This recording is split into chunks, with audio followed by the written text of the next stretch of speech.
Hello, എല്ലാവർക്കും നിലാവ് നക്ഷത്രം ചാനലിൻ്റെ പുതിയൊരു വീഡിയോയിലേക്ക് സ്വാഗതം. എൻ്റെ പേര് വർഷാരുൺ. ഇന്നത്തെ എൻ്റെ വീഡിയോയിൽ ട്രൈക്കോഡർമ ഉപയോഗിച്ച് എങ്ങനെയാണ് സമ്പുഷ്ടമായ ചാണകപ്പൊടി നിർമ്മിച്ചെടുക്കുക എന്നുള്ളതാണ് ഞാൻ ഉൾപ്പെടുത്തിയിരിക്കുന്നത്. ഈ ട്രൈക്കോഡർമ നമുക്ക് കൃഷിഭവനിൽ നിന്നൊക്കെ നമുക്ക് ഫ്രീ ആയിട്ട് കിട്ടാറുണ്ട്. അതുപോലെ തന്നെ ഷോപ്പുകളിൽ നിന്നൊക്കെ നമ്മൾ വാങ്ങാറുണ്ട്. പക്ഷേ അതിൻ്റെ കറക്റ്റായിട്ടുള്ള അതിൻ്റെ ഉപയോഗ രീതി മിക്കവർക്കും അറിയത്തില്ല. പഴയ കർഷകർക്കൊക്കെ നന്നായിട്ട് അറിയാം.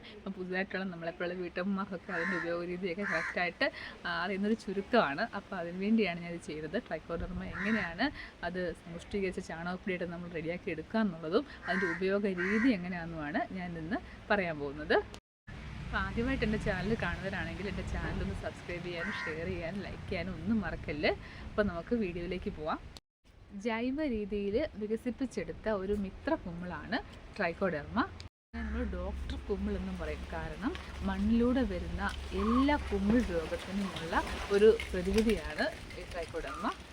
അതായത് നമ്മുടെ മണ്ണിലൂടെ നമ്മുടെ ചെടികൾക്കുണ്ടാകുന്ന ചീത്ത ഫംഗസിനെ എല്ലാം ഈ ട്രൈക്കോഡർമ നശിപ്പിച്ച് കളയും. നമുക്കിത് രണ്ട് രീതിയിൽ ഉപയോഗിക്കാം. ഒന്ന്, നമുക്കിത് വെള്ളത്തിൽ കലക്കിയിട്ട് നമുക്ക് ചെടികളിൽ പ്രയോഗിക്കാം. കാരണം ഇത് അങ്ങനെ നമ്മൾ ചെയ്യുവാണെങ്കിൽ നമുക്കത് മുതലാകത്തില്ല. കാരണം ഇച്ചിരി ക്വാണ്ടിറ്റി കൂടുതൽ കൃഷിയുള്ളവർക്കാണെങ്കിൽ നമ്മളിത് ചാണകപ്പൊടിയിലൊക്കെ സമ്പുഷ്ടീകരിച്ച് നമ്മൾ ഇത് അപ്ലൈ ചെയ്യുകയാണെങ്കിൽ നമുക്ക് അത്രയും ലാഭം ഉണ്ടാവും. അപ്പോൾ അതെങ്ങനെയാണെന്ന് ഞാൻ പറഞ്ഞുതരാം. ട്രൈക്കോഡർമ നമ്മൾ ഡയറക്റ്റ് അപ്ലൈ ചെയ്യുവാണെങ്കിൽ 20 ഗ്രാം 1 ലിറ്റർ വെള്ളത്തിൽ കലക്കി നമുക്ക് സ്പ്രേ ചെയ്ത് കൊടുക്കാം. അതല്ലെന്നുണ്ടെങ്കിൽ വിത്ത് മുളിപ്പിക്കാനൊക്കെ ആണെങ്കിൽ നമ്മളിത് കഞ്ഞിവെള്ളത്തിലോ അല്ലെങ്കിൽ വെള്ളത്തിലോ ഒക്കെ ഇത് പേസ്റ്റ് രൂപത്തിലാക്കിയിട്ട് മുക്കി അതൊന്ന് പരട്ടി വെച്ച് 1-2 മണിക്കൂറിന് ശേഷം നമുക്ക് വിത്തൊക്കെ നട്ടു കൊടുക്കാവുന്നതാണ്. ട്രൈക്കോഡർമ അപ്ലൈ ചെയ്യുന്നതിന് മുമ്പ് നമ്മൾ ഒരു കാര്യം പ്രത്യേകം ശ്രദ്ധിക്കണം. ഒന്ന്, നമ്മളെ മണ്ണിൽ അസിഡിറ്റി ഉറപ്പാക്കണം. അതായത് നമ്മൾ മണ്ണിൻ്റെ pH, നമ്മൾ കുമ്മായമൊക്കെ ഇട്ട് ട്രീറ്റ് ചെയ്ത മണ്ണ് മാത്രമേ നമ്മൾ ഇതിന് വേണ്ടി എടുക്കാൻ പാടുള്ളൂ. അതുപോലെ ഈർപ്പം എപ്പോഴും നിലനിർത്തുകയും ചെയ്യണം. അതുപോലെ തന്നെ ആ മണ്ണിൽ ജീവാംശം ഉണ്ടായിരിക്കണം. അതായത് ജൈവ വളങ്ങളൊക്കെ പ്രയോഗിച്ച് സെറ്റാക്കി വെച്ചേക്കുന്നിടത്ത് വേണം നമ്മൾ ഈ ട്രൈക്കോഡർമ അപ്ലൈ ചെയ്യാൻ. നമ്മൾ മിക്കപ്പോഴും ഗ്രോ ബാഗിലൊക്കെ ആണെങ്കിലും കൃഷി ചെയ്യുമ്പോൾ ധാരാളം ഇലകളൊക്കെ ഇട്ട് കൊടുക്കാറുണ്ട് അടിയിലായിട്ട്. അപ്പോൾ അതൊക്കെ ഈ ട്രൈക്കോഡർമ ഉണ്ടെങ്കിൽ അത് പെട്ടെന്നത് വളമായിട്ട് തീരും. സ്യൂഡോമോണാസ്, ബിവേറിയ, ട്രൈക്കോഡർമ ഇങ്ങനെയുള്ള കുമിൾനാശിനിയൊക്കെ നമ്മൾ വാങ്ങുമ്പോൾ ഉറപ്പായിട്ടും അതിൻ്റെ ഡേറ്റൊക്കെ നോക്കിയിട്ട് വേണം അത് വാങ്ങാൻ. കാരണം എക്സ്പയറി ഡേറ്റൊക്കെ ഇതാണ് നമ്മൾ യൂസ് ചെയ്തുകൊണ്ട് യാതൊരു പ്രയോജനവും ഇല്ല. ഇപ്പം ഞാൻ ചെയ്യാൻ പോകുന്നത് ട്രൈക്കോഡർമ എങ്ങനെയാണ് ചാണകപ്പൊടിയിൽ നമ്മളത് സമ്പുഷ്ടീകരിച്ചെടുക്കുന്നത് എങ്ങനെയാണെന്നാണ് ഞാൻ കാണിക്കാൻ പോകുന്നത്. നമുക്ക് കൃഷിഭവനിൽ നിന്നൊക്കെ നല്ല രീതിയിൽ ക്ലാസ്സുകൾ കിട്ടാറുണ്ട്. അപ്പോൾ അത് നോട്ട് ചെയ്ത് വെക്കാറുണ്ട്. പലരും ചെയ്യുന്നത് കണ്ടിട്ടുമുണ്ട്. അപ്പോൾ ഞാനിത് ഫസ്റ്റ് ടൈമാണ് ട്രൈ ചെയ്യാൻ പോകുന്നത്. അപ്പോൾ അതിനുവേണ്ടി നമുക്ക് വേണ്ടത് ഒന്നായിട്ട് ചാണകപ്പൊടി, അതായത് തണലത്തിട്ട് ഉണക്കിയ ചാണകപ്പൊടിയാണ് നമുക്ക് ഒന്നാമതായിട്ട് വേണ്ടത്. പിന്നെ വേണ്ടത് വേപ്പിൻ പിണ്ണാക്കാണ് വേണ്ടത്. പിന്നെ നമ്മുടെ ട്രൈക്കോഡർമയുടെ പൗഡറുമാണ് വേണ്ടത്.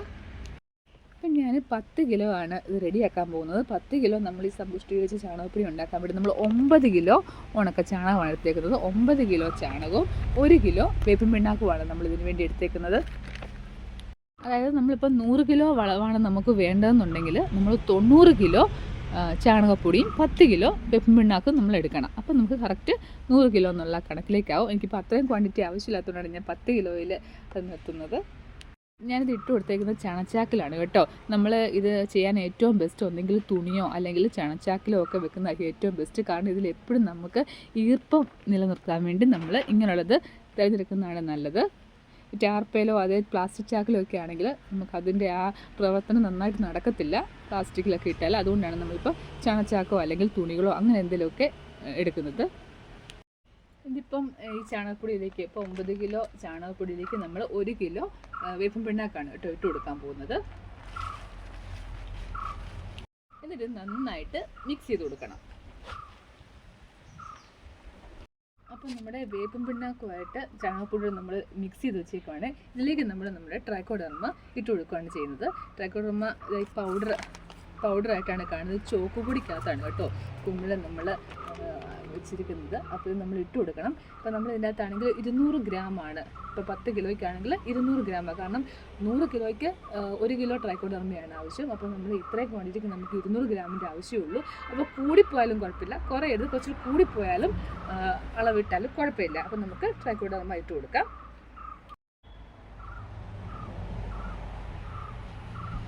ഇനി നമ്മൾ നന്നായിട്ട് മിക്സ് ചെയ്യണം. നന്നായിട്ട് മിക്സ് ചെയ്തെടുക്കണം. ഗ്ലൗസൊക്കെ യൂസ് ചെയ്യുവാണെങ്കിൽ അത്രയും നല്ലത് കേട്ടോ. ചിലർക്കൊക്കെ അലർജിയും കാര്യങ്ങളും ഒക്കെ ഉണ്ടാവും ചാണകപ്പൊടിയിലും അങ്ങനെയൊക്കെ. എനിക്കിപ്പോൾ അങ്ങനെ പ്രോബ്ലം ഒന്നും ഇല്ലാത്തതുകൊണ്ട് ഞാനിത് കൈവച്ചാണ് ചെയ്യുന്നത്. അപ്പം നമ്മളെ ട്രൈക്കോഡർമ നന്നായിട്ട് മിക്സ് ചെയ്തിട്ടുണ്ട്.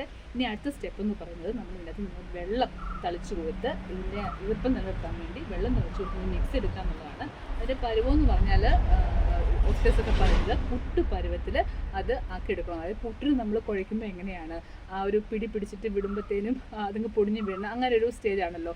അപ്പോൾ അതുപോലെ ഇത് റെഡിയാക്കി എടുക്കണം. അപ്പം ഞാൻ ജസ്റ്റ് വെള്ളം അങ്ങനെ വാരി ഒഴിക്കൽ കൂടി പോകരുത്. അപ്പോൾ ജസ്റ്റ് തളിച്ചു കൊടുത്തിട്ട് നമ്മളത് വെള്ളം ഇങ്ങനെ തളിച്ചു കൊടുത്തിട്ട് നമ്മളതൊന്ന് ഇളക്കി എടുക്കുക കേട്ടോ. ശരിക്കും പറഞ്ഞാൽ ഇത് റെഡിയായി വരാൻ ഒരു 15 ഡേയ്സിനുള്ളിൽ തന്നെ ഇത് റെഡിയായി വരും. ഒരു 3 ഡേയ്സ് ഒക്കെ കൂടുമ്പോൾ നമ്മളിത് ചെക്ക് ചെയ്യണം. ചെക്ക് ചെയ്തിട്ട് ഈർപ്പമില്ല എന്നുണ്ടെങ്കിൽ നമ്മളിതുപോലെ വെള്ളം നനച്ച് ജസ്റ്റ് ഒന്ന് ഇളക്കിയിട്ട് കൊടുക്കണം. നമ്മളിപ്പോൾ ഇത് ഇങ്ങനെ മിക്സാക്കി കഴിഞ്ഞ് നമ്മൾ ചണച്ചാക്ക് നനച്ചാണ് ഇതിന് മുകളിലിടാൻ പോകുന്നത്. കാരണം അങ്ങനെ ചെയ്യുവാണെങ്കിൽ ഇതിനകത്ത് ഈർപ്പം എപ്പോഴും നമുക്ക് നിലനിർത്താൻ പറ്റും. അതുകൊണ്ട് അങ്ങനെ ചെയ്യണം. ഒരു 3 ഡേയ്സ് കൂടുമ്പോൾ നമ്മളൊന്ന് ചെക്ക് ചെയ്യുക. ഈർപ്പം ഇല്ലയെന്നുണ്ടെങ്കിൽ നമ്മളിതുപോലെ നനച്ച് കൊടുക്കുക. ഒരു 6-7 ഡേയ്സ് ഒക്കെ ആകുമ്പോൾ നമ്മൾ നോക്കുമ്പോൾ ഇതിൻ്റെ മുകളിലെല്ലാം ചെറുതായിട്ട് പൂപ്പൽ മാതിരി വൈറ്റ് കളറിൽ പൂപ്പൽ മാതിരി കാണാൻ സാധിക്കും. അതിനർത്ഥം നമ്മളുടെ പ്രവർത്തനം തുടങ്ങി എന്നുള്ളതാണ്. ഒരു 10 ഡേയ്സ് 12 ഡേയ്സ് ഒക്കെ ആകുമ്പോഴത്തേനും ഒരു ഫുള്ള് ചെറുതായിട്ട് ഗ്രീനിഷ് കളറിൽ ഒരു പൂപ്പൽ മാതിരി കാണാം. അതിനർത്ഥം നമുക്കപ്പം നമ്മളെ ഈ ട്രൈക്കോഡർമ സമ്പുഷ്ടി ചാണകപ്പൊടി നമുക്ക് റെഡിയായി നമുക്കത് ഉപയോഗിച്ച് തുടങ്ങാമെന്നുള്ളതാണ്. ഇത് ഒരു പിന്നെ ഉപയോഗിച്ച് ഒരു 30 ഡേയ്സിനുള്ള ഇത് ഉപയോഗിക്കുകയാണെങ്കിൽ അതിൻ്റെ ഗുണങ്ങൾ നമുക്ക് കൂടുതൽ കിട്ടും. അതല്ല 6 മന്ത്സ് വരെ നമുക്കിത് യൂസ് ചെയ്യാം. പക്ഷേ ഏറ്റവും നല്ല ഫലത്തിന് അതൊരു 1 മാസത്തിനകം യൂസ് ചെയ്യുന്നതായിരിക്കും ഏറ്റവും നല്ലത്. എല്ലാ പച്ചക്കറികൾക്കും ഇത് ബെസ്റ്റാണ്. ഇനിയിപ്പം ഫെബ്രുവരിയൊക്കെ ആകുമ്പോൾ ചീരകൃഷിയുടെ ഒക്കെ സമയമാണ്. ചീരകൃഷിയൊക്കെ ഏറ്റവും ബെസ്റ്റാണ്. ചീരകളിലൊക്കെ ഇലപ്പുള്ളി രോഗമൊക്കെ കോമൺ ആണ്. അപ്പോൾ നമ്മൾ ഈ മണ്ണിട്ടതിന് ശേഷം അതിനുവേണ്ടിയുള്ള മണ്ണൊക്കെ റെഡിയാക്കിയതിന് ശേഷം അതിന് മുകളിൽ ഈ ട്രൈക്കോഡർമ സമ്പുഷ്ടിച്ച ചാണകപ്പൊടി ഇട്ട് കൊടുത്ത് അതിലേക്ക് നമ്മൾ ചീരയുടെ വിത്ത് വെച്ച് കൊടുക്കുകയാണെങ്കിൽ തൈ വെച്ച് കൊടുക്കുകയാണെന്നുണ്ടെങ്കിൽ ഒരു രോഗവും അതിൽ പിടിപെടത്തില്ല. നമുക്ക് ധൈര്യമായിട്ട് കൃഷി ചെയ്യുകയും ചെയ്യാം. ചീര എന്നല്ല എല്ലാ കൃഷിക്കും അത് ബെസ്റ്റാണ്.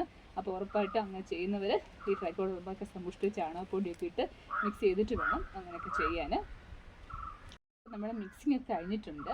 അപ്പോൾ നമ്മളിതാ ഇങ്ങനെ ഇട്ട് പിടിച്ചെടുക്കുകയാണെങ്കിൽ കണ്ടോ ഈ പരുവത്തിൽ നമുക്ക് കിട്ടണം. അത് പൊടിച്ചെടുക്കുമ്പോൾ ഇങ്ങനെ പോവുകയും ചെയ്യണം. ഈ പരുവത്തിൽ വേണം നമ്മളത് മിക്സ് ചെയ്ത് വെക്കാൻ വേണ്ടി. അതുപോലെ ഇത് തണലത്ത് വേണം കേട്ടോ സൂക്ഷിക്കാൻ. അതുകൊണ്ടാണ് ഞാനിപ്പോൾ ഇങ്ങനൊരു സ്ഥലം ഇന്ന് തിരഞ്ഞെടുത്തേക്കുന്നത്. നമ്മൾ തണലത്ത് വേണം ഇത് കീപ്പ് ചെയ്യാൻ. ഇതിന് മുകളിൽ ഇടാനായിട്ട് ഞാനതിൻ്റെ ചണച്ചാക്കൊക്കെ വെള്ളത്തിൽ കുതിർത്ത് വെച്ചിട്ടുണ്ട്. അപ്പോൾ ഇത് ജസ്റ്റ് ഒന്ന് പിന്നിട്ട് ഇതിൻ്റെ മുകളിൽ നമുക്ക് ഇട്ട് കൊടുക്കാം. ഇച്ചിരി കൂമ്പാരം പോലെ ആക്കി വെച്ചിട്ടുണ്ട്. അതിൻ്റെ മുകളിലേക്ക് നമുക്ക് ഈ ചണച്ചാക്ക് ഇട്ട് കൊടുക്കാം. അപ്പം നമ്മൾ ചണച്ചാക്ക് അതിൻ്റെ മുകളിലേക്ക് ഇട്ട് കൊടുത്തിട്ടുണ്ട്. വെള്ളത്തിൽ കുതിർത്ത് വെച്ച് ആ വെള്ളം പിഴിഞ്ഞതിന് ശേഷം നനവോടെ അതിൻ്റെ മുകളിലേക്ക് ഇട്ട് കൊടുത്തേക്കുവാണ്. നമ്മളിനി ഒരു 2 ഡേയ്സ് കഴിഞ്ഞ് 3 ഡേയ്സ് ഒക്കെ ആകുമ്പോൾ നമ്മൾ ജസ്റ്റ് പൊക്കി നോക്കുക. അതിന് ഈർപ്പം ഉണ്ടോ എന്ന് നോക്കുക. ഇല്ലയെന്നുണ്ടെങ്കിൽ നമ്മളിതുപോലെ ജസ്റ്റ് ഒന്ന് വെള്ളം നനച്ച് കൊടുത്തിട്ട് ഇതുപോലെ തന്നെ ചാക്ക് ഇട്ട് മൂടി വെക്കുക. അപ്പോൾ ഇത്രയേ ഉള്ളൂ ഇന്നത്തെ നമ്മുടെ വീഡിയോ. മുൻപോട്ടുള്ള നമ്മുടെ വീഡിയോയിൽ സമ്പുഷ്ടീകരിച്ച ചാണകപ്പൊടി ഇട്ട് കൃഷി ചെയ്യുന്നത് നമ്മൾ ഉൾപ്പെടുത്തുന്നതായിരിക്കും. അപ്പോൾ അടുത്തൊരു വീഡിയോ ആയിട്ട് വരുന്നവരേക്കും എല്ലാവർക്കും ബൈ.